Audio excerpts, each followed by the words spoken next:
Welcome to ARVN, Amateur Radio Video News. The program you're about to see is free to watch, courtesy of YouTube. Thanks, YouTube. But it wasn't free to make. ARVN's got a lot of money invested in video equipment like this sweet camera and that editing system back there. And it takes a lot of time to shoot and edit a program like this.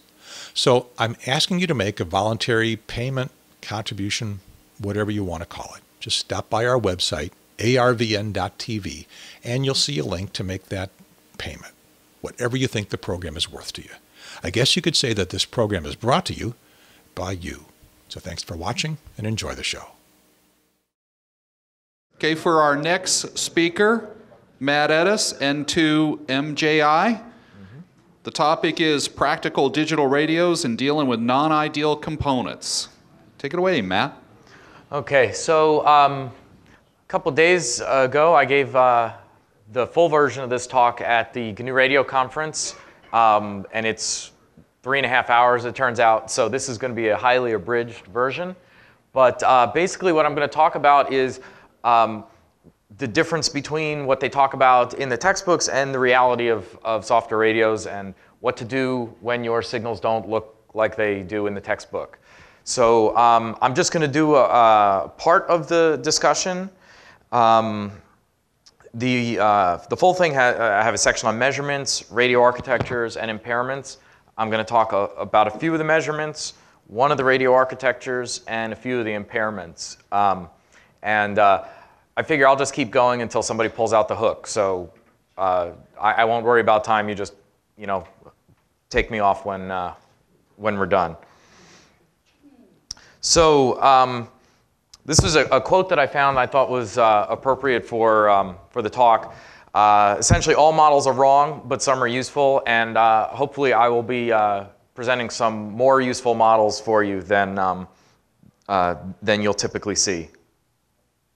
So if you don't know me, I'm Matt Ettus. I am a member of the GNU Radio Project, and I sell hardware to go with that software for software radio called the USRP. And so I started a company to do that, and that company is now a part of National Instruments. And we are continuing to sell USRPs and USRP2s and N210s and all, a whole line of those designs. And I'll have some of those in the demo room to take a look at later.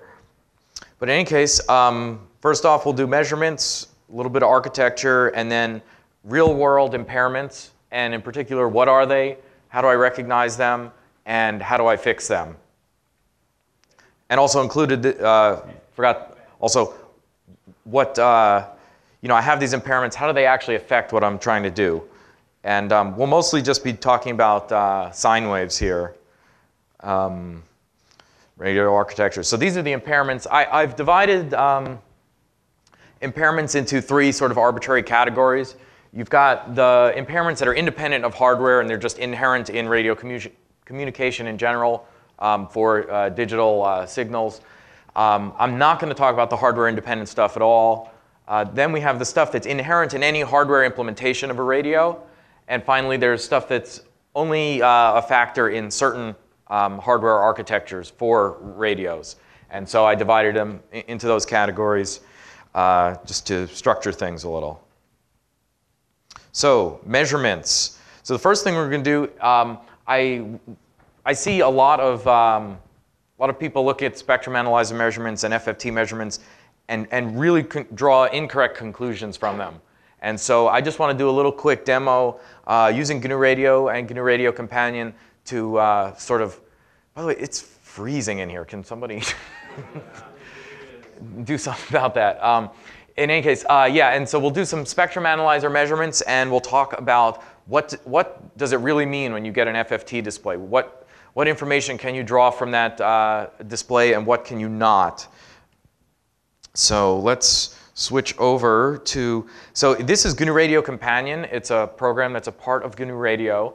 And what it allows you to do is, using block diagrams, draw out a radio. So what we're going to do here, this is a simulation, so the endpoints are random number sources and display sinks, but in general, you would have radios as your endpoints. So this is the basic display, and you'll see, so what I'm going to show has a noise source and a signal source, which has a sine wave or a cosine wave. We add them together, put them through a device to throttle it, just because there's no hardware in the loop, so the software would take up 100% CPU if we didn't limit how fast it goes. And then that will go to an FFT display. And then after we do that, I'll turn on some of these grayed out blocks to further explain things. So this is our first plot here. And I'm just going to zoom in a little bit and turn on our averaging here. So based on, oh, actually I have to change something here. I'm sorry.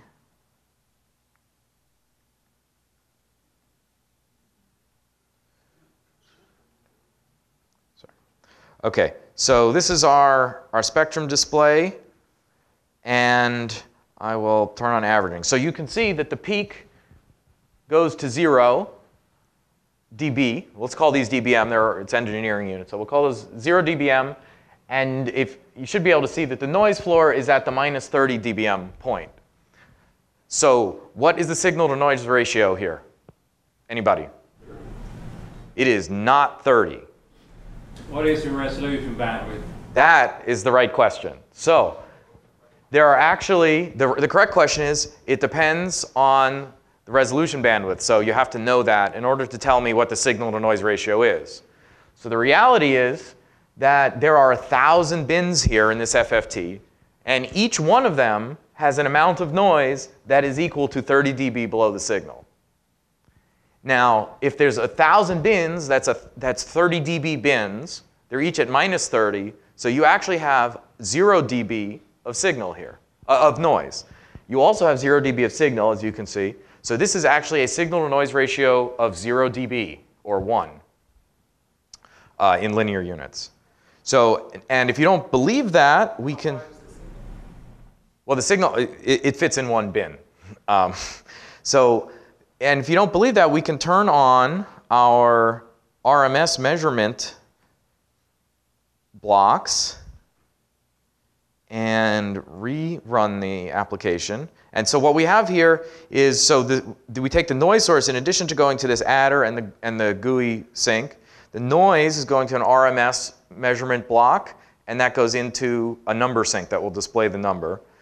The signal does that as well, and it also, let's enable this one, and then we take the ratio of the RMS, and then we take a log of it, and we display that as well. And so when we do that, you'll see that the signal amplitude is 1.0, the noise amplitude is 1.0, and the SNR is 0. And you can also see that if we switch displays. Unfortunately, I can't do them all at once because of the size of the screen. But if we turn on the scope sync, you'll see that that amount of noise is roughly the same amplitude as our signal. And you can sort of see the sine wave in there, and you can see the noise. So the important takeaway from this is SNR, first of all, is often weakly defined. But if you're talking about a digital signal, it always means the total amount of noise at all frequencies versus your signal. And in this case, those are equal. Now let's switch back to the FFT, and we'll turn this on again. Now, one thing we can see here is that our signal, because I created this artificially, I can guarantee that that signal falls entirely in one bin because it is aligned properly. But let's turn down the noise level a little bit. And you can see that there's absolutely no skirts on that. There's no sidebands. So, plus this is a square window, so you can trust that the amplitude at the top, that 0, is really the proper amplitude. But what happens if the frequency is not exactly aligned to the center of a bin? So we slide it off a little bit, and you can see that now you don't even see our real noise floor anymore. You see skirts from the actual signal. And that's because of two things. One, we're not centered in the bin. And two, we're using a very bad window, which is the square window. Now, if you use a square window, which means essentially no window, you can think of it, it's completely flat in the frequency domain. So it's, it's completely flat in the time domain. And so in the frequency domain, that's a sync wave, and that's convolved with your signal. So a sync has very bad roll-off, and that's why you get all of this noise. Now, if we look up closer there, let's scale in a bit.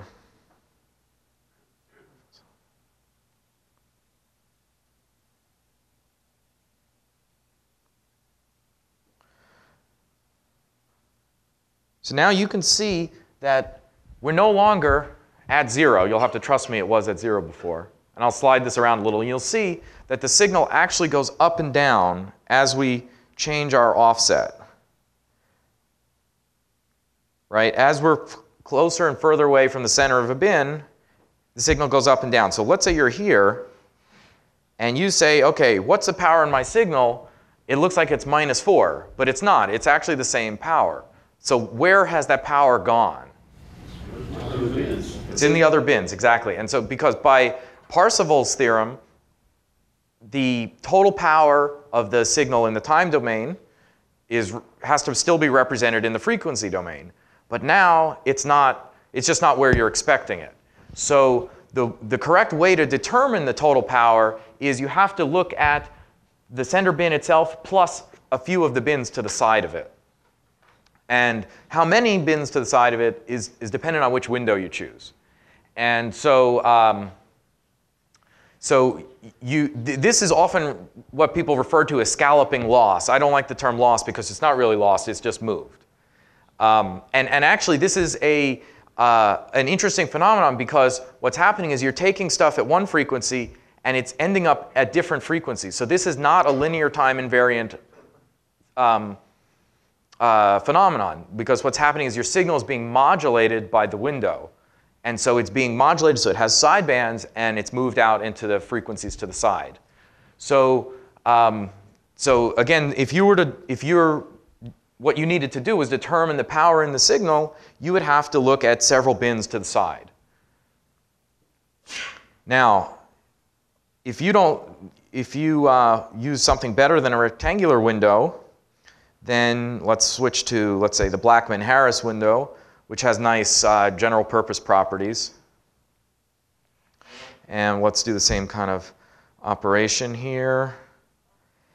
And now you see that it's pretty well confined, but it's not one bin anymore. Even though if you look at our offset is 0, we're still centered on one bin. But even though we're centered, some of the energy is missing from there. It's still in the side lobes. And that's because the Blackman-Harris window will modulate you even if you're not centered on a bin. So, so if we zoom in,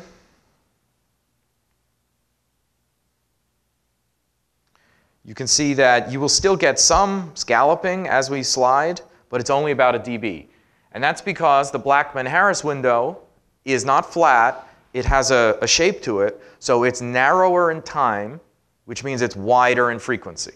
And so if we were able to zoom in horizontally here, which we can do we can effectively do by reducing the number of bins. I'm going to take this down from 1,000 bins. Where's the bin number? Oh, here it is. Take it from 1,000 bins to 100 bins. We'll be able to see it a little easier.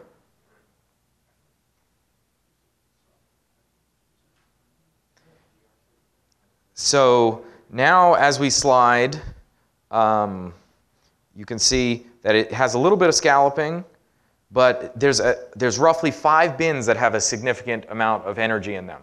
So you would have to add those 5 bins together, and that would come out to the 0 dB once you did that. Now, of course, you would also be adding in the noise from those, so you would sort of need to estimate the noise as well and subtract that back out, because now you'd have 5 bins worth of noise instead of 1 bin worth of noise. But on the other hand, when it's this far above the noise, that's a negligible contribution. So that's a Blackman-Harris window. So you still get this 1 dB up and down sort of phenomenon. So if you see two signals, you still can't say, if they're within a dB, you can't say which is stronger, if you can't say if they're exactly the same because of this 1 dB uncertainty in just looking at it. You would have to do the calculation. If you don't want to do the calculation and you just really want a zero scalloping signal so that you can know for sure that you have the right amplitude, you can use what's called the flat top window. And the flat top window displays absolutely no scalloping, but on the other hand, you have to pay for that by spread. It spreads significantly further in frequency, but in return for accepting that significant frequency spread, which creates this flat top, you get absolutely no scalloping. So as we slide this, it stays at the exact same level. And so the flat top window is very useful for that. But as you can see, the total loss is significantly lower because it's spread across 5 or 6 or 7 bins. So that's how you read an FFT when you really care about the numbers and not just sort of what it looks like on the screen. So we covered windows. So in general, the Hamming is pretty narrow, but it'll have high side lobes. So I tend not to use it. If you're looking for something general purpose, you usually go with the Han, which is sometimes called Hanning, and Blackman-Harris. The flat top is sort of a special purpose window. So we talked about SNR, which is often a term that's often misused, but there's others. There's signal to noise and distortion ratio, signal to interference ratio, and these typically will add in the energy not just of the noise, but all of the other various spurs involved. And so it's a total energy versus your desired signal. This CNR, carrier noise ratio, that's often used in GPS and other spread spectrum systems where the total bandwidth really isn't a factor and you just want to you're really concerned with the noise versus the noise figure of the system. So CNR is useful for that because it's independent of your process gain. EB over N0, I'm going to skip over some of these. So we sell software-defined radios, and I get a lot of people who come and say, well, what's the sensitivity of this radio? And the answer I have to give them is, I mean, I could say 37, or because it's one of these questions like saying somebody asks you how tall you are, you say I'm 7. What units are you? 7 feet, 7 meters, furlongs? Sensitivity needs further information in order to define it because there's not one universal sensitivity measure.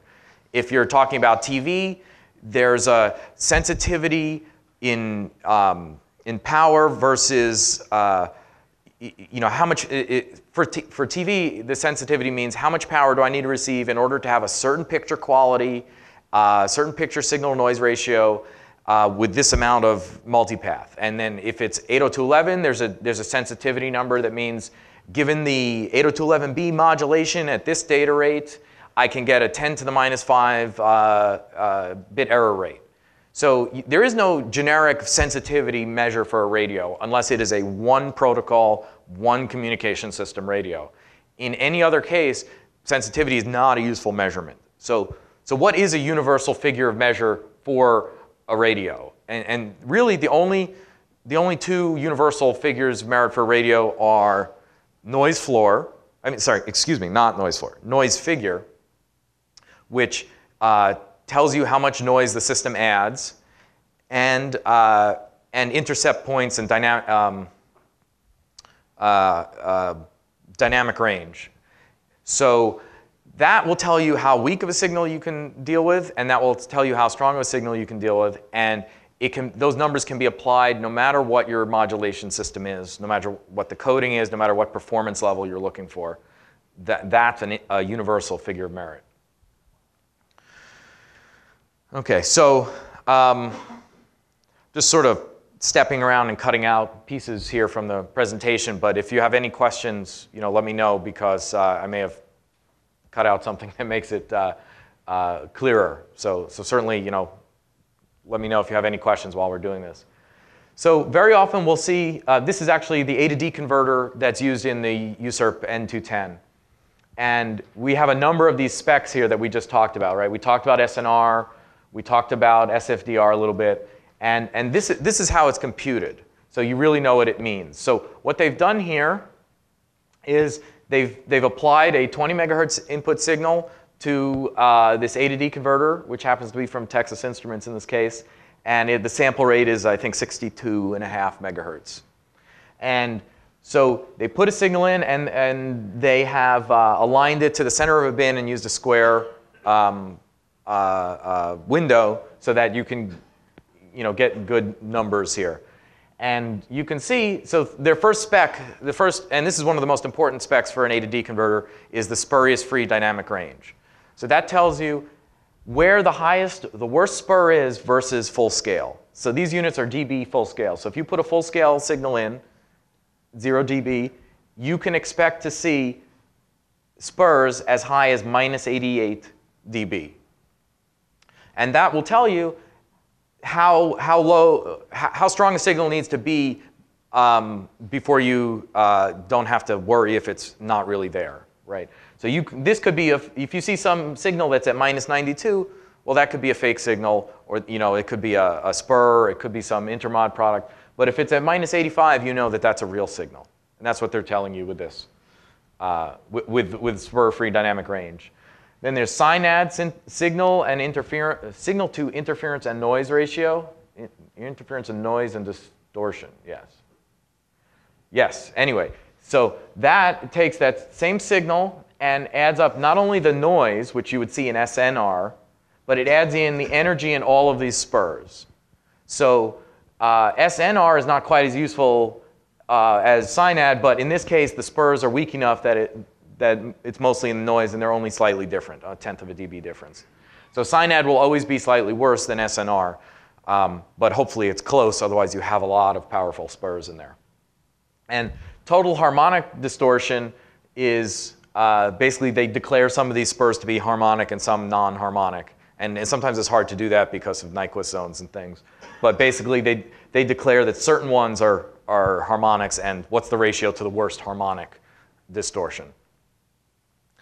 Now, this data was taken over many different amplitudes for that main signal, and then they plotted it here. This is another item on the data sheet. So this is the most useful thing for determining how good an A to D converter is for a wireless communication system. And thankfully, more and more of the A to D converter vendors are using this sort of a plot.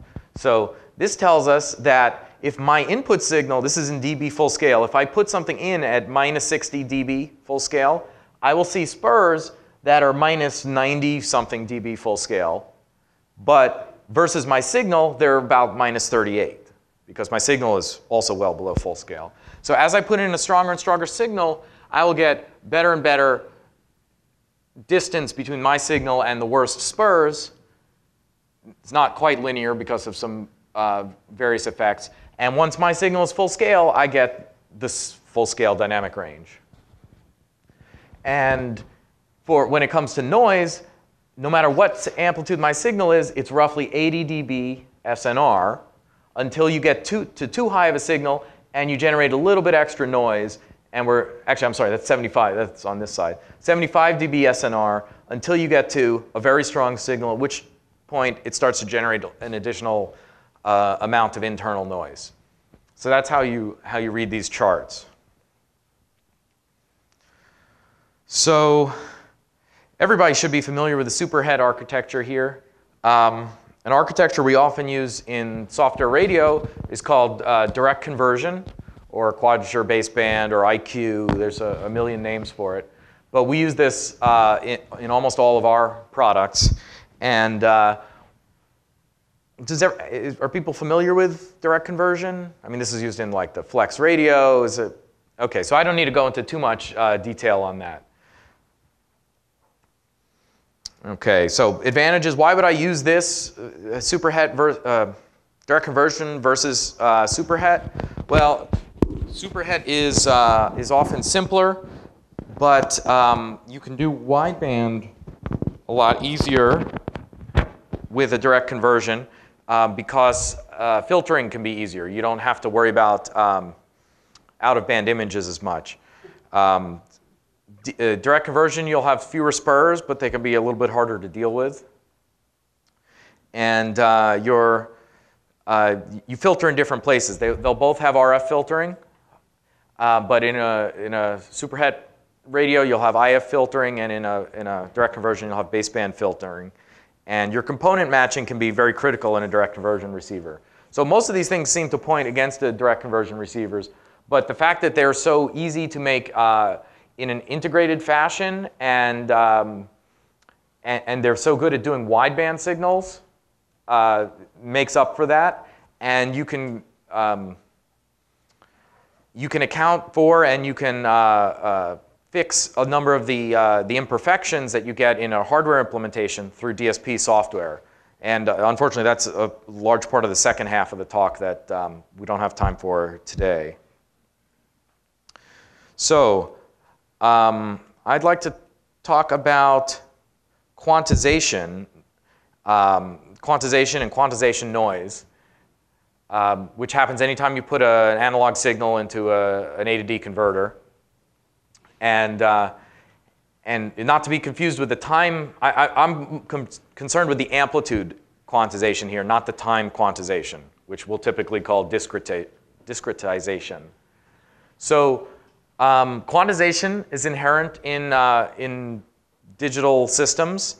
Why do we have that? Well, there's finite precision in A to Ds and D to A converters, and plus the costs of processing and storage are increased by having more and more bits of precision. And a multiply operation, for example, the energy, the area, the time, all these things are roughly proportional to the square of the number of bits. So, a 32 by 32 bit multiply, which would give you, an extreme amount of precision, is going to be 4 times as expensive as the 16 by 16 multiply.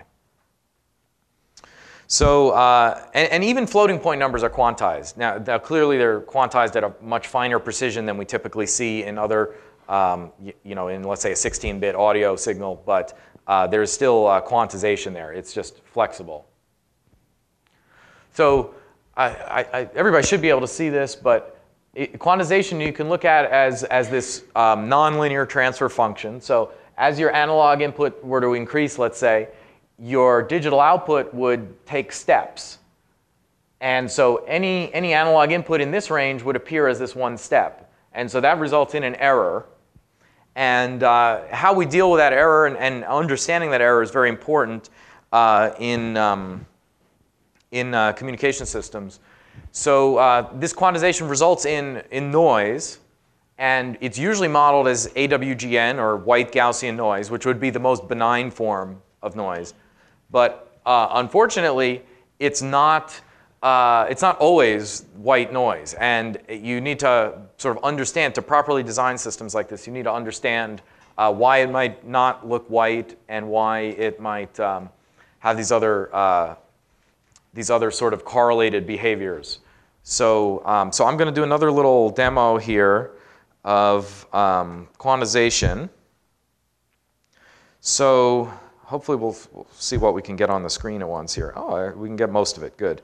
So here, actually, let's look at the graph here. So here we have a noise source, which we're bandpass filtering, and we also have a signal source that's sine wave. We add those together, so there'll be a little bit of noise, a little bit of signal. We throttle them. We have a quantizer, and then that will go to an FFT plot, and we also will scale it and send it to a histogram. So we can look at the histogram of the numbers coming out of this. So let's look at that running, and I'll turn up the signal power, and well, let's turn up the noise power first. So this is a noisy signal that's then filtered by our filter. And you can see that on the histogram plot, you see our Gaussian bell curve shape, as you would expect. And that is then quantized, and And then actually, so you're seeing the histogram post-quantization, and you're also seeing the FFT post-quantization. And so that's what we expect, and I think that's reasonably straightforward. And so we'll turn the noise basically off, and we'll turn the signal power up. So when we make the signal power, sort of minus 40, we get a histogram that basically says the wave spends most of its time at the peaks, close to the peaks, and then it goes quickly between them. That's why you see the spikes on either side. And then you look over here on the FFT display, and you see what you expect. You see the spike for the signal, and then you see quantization noise. So now this is quantized at 16 bits, but if I change it to 14 bits, you'll see the quantization noise floor jump. And if we quantize it to 12, you'll see it jump again. But now you've seen something else. It no longer looks flat, right? There's some structure there. And if you look at the histogram, you can see it's because there's not that many choices anymore. We don't have as much precision. It's only going plus or minus about 17. So you don't have enough, you don't have a lot of counts of precision there. And if we were to go lower, say go to 10, at this point, you're only going plus or minus 4, as you can see in the histogram. And the spectrum is looking really ugly. So how do we fix that? How do we get it so that we can know what's a real signal and what's not? And so one thing that helps us is having a little bit of noise in there. So if we start adding some noise in, let me try and, so there you're getting spurs, right? And we just add, as you add a little bit of more noise in, the spurs go away, and you'll see the noise floor comes up a bit, but the spurs have gone away. And now why is that? And if you look at the histogram, you can see it's no longer just plus or minus 4, sometimes it goes a little further. And so we've sort of smeared the histogram out a bit. And what's happening is that when you, without the noise, you're always hitting the same points in the histogram. You're always, the high point may always be a little bit too low because because of the quantization points. And so you were getting spurs because that works out to a regular interference that you're seeing over and over again. Whereas with the noise, it randomizes things. This is the concept of dither that you've probably seen. And so this dither makes it so that we don't see any more fake signals, but we do see extra noise in the spectrum. Now I'm gonna narrow the bandwidth of that filter. And actually, if we narrow it too far, you can see we don't have enough noise, and the spurs come back.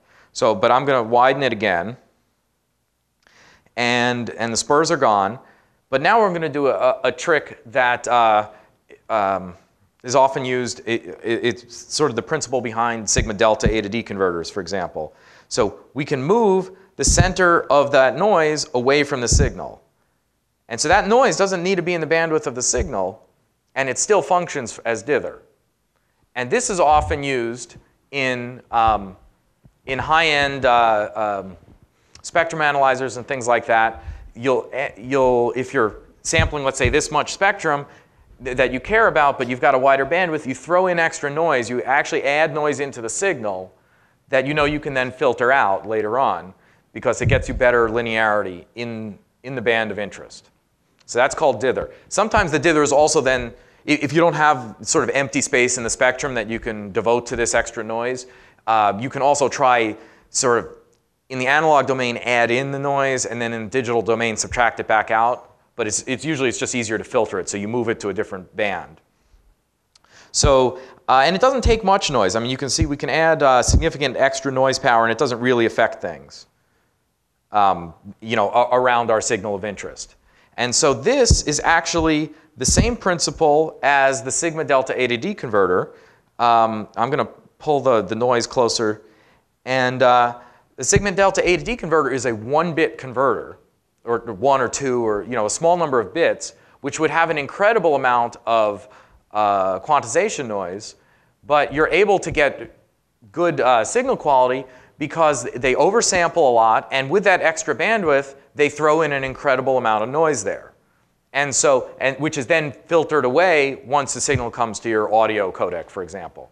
So this is the exact same principle behind that. And I'm going to just switch up the parameters here a bit. I'm going to go back to 16 bits, and I'm going to turn off the noise.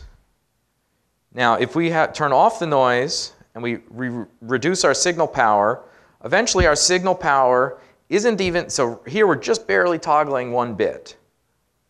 And then if we turn it even lower, we're not toggling a bit at all, right? So our signal is too weak to even get to half of one quantization level, and so it's always being rounded to 0. And so you get nothing on the FFT plot because all samples are 0. Well, if I add in some noise, and this is at minus 98 is where it no longer even toggles a bit. If I add in a bit of noise, you can actually see my signal. And now I can actually drop my signal significantly lower, and you can still see my signal down there. This signal is now 20-something dB below, 25 dB below the amount that would toggle 1 single bit in the A to D converter. So very often people talk about in a receiver that you need enough gain so that the weakest signal you want is toggling at least a few bits in the A to D converter. And that's actually not true. It's not at all true. You do not need your signal to be toggling more than 1 bit. You just need something else to be toggling more than 1 bit. And in this case, it's noise. So as long as you have enough noise somewhere else, you can receive actually arbitrarily weak signals. And if we made enough points in this FFT plot, we could see this down, arbitrarily weak, even though it's tiny, tiny fractions of one quantization level. So, so in general, people end up putting a lot more gain in their systems than they really need to, which results in dynamic range issues on the other end because of sort of a lack of understanding of this phenomenon. Okay, so so that's quantization. Does anybody have any other questions about quantization? So in general, I think everybody's familiar with this equation, this 6.02 dB gain of SNR for each bit that you've added in precision. But one other consequence of that is that noise, the effective noise figure of an A to D converter is improved simply by getting more samples per second. So if you take an A to D converter like the one I showed before, it has I think it was roughly a 75 dB SNR. Well, if you operate that at 1 megasample per second, you get a 75 dB SNR. All of that noise, that minus 75 dB full scale noise, is concentrated in 1 megahertz. If you operate that same A to D at 120 megasamples per second, that same amount of noise is now spread out 12 times as far. Let's do 100 megahertz. So if 100 megahertz, it's spread out 100 times as far. So the noise figure actually would go down by 20 dB, even though the noise figure of any component in there has not gone down at all, simply by using more samples per second. So that's why you'll see audio codecs that go down to 24-bit resolution. You're not going to see an RF codec that goes to 24-bit resolution, even though it might have better noise floor, simply because it has a wider bandwidth that noise is spread over. So if you were to take your 16-bit A to D converter for RF, or even let's say an 8-bit A to D converter for RF, if you downsampled by a factor of 65,000, you would get the same 24 bits of resolution. And again, that's also the concept behind the sigma delta converter. So there's a bunch more I had, but I'm getting the preliminary hook. So I will. These slides will be on the GNU Radio website, all of them, not just the ones I presented here, along with all these demos, which were all done in GNU Radio, and the graphical tool is called GNU Radio Companion, or GRC. And so there's stuff in there about distortion, so second and third order distortion. This was an interesting section. There's stuff in there about IQ balance, DC offset, how it affects different modulation systems like OFDM and QAM and QPSK, FSK, and that sort of thing. So does anybody have any questions? Yes, Bob. Does your software run on Windows? Yes, it does, actually. Not on my computer, but on yours it can. Yes, so GNU Radio now runs on Windows, Linux, Mac OS X. There are actually installers for Windows these days, and the graphical tool will run it under all of those environments. Thank you, person who I haven't met before. Any other questions? Okay. Okay, thank you very much, Thanks. Matt.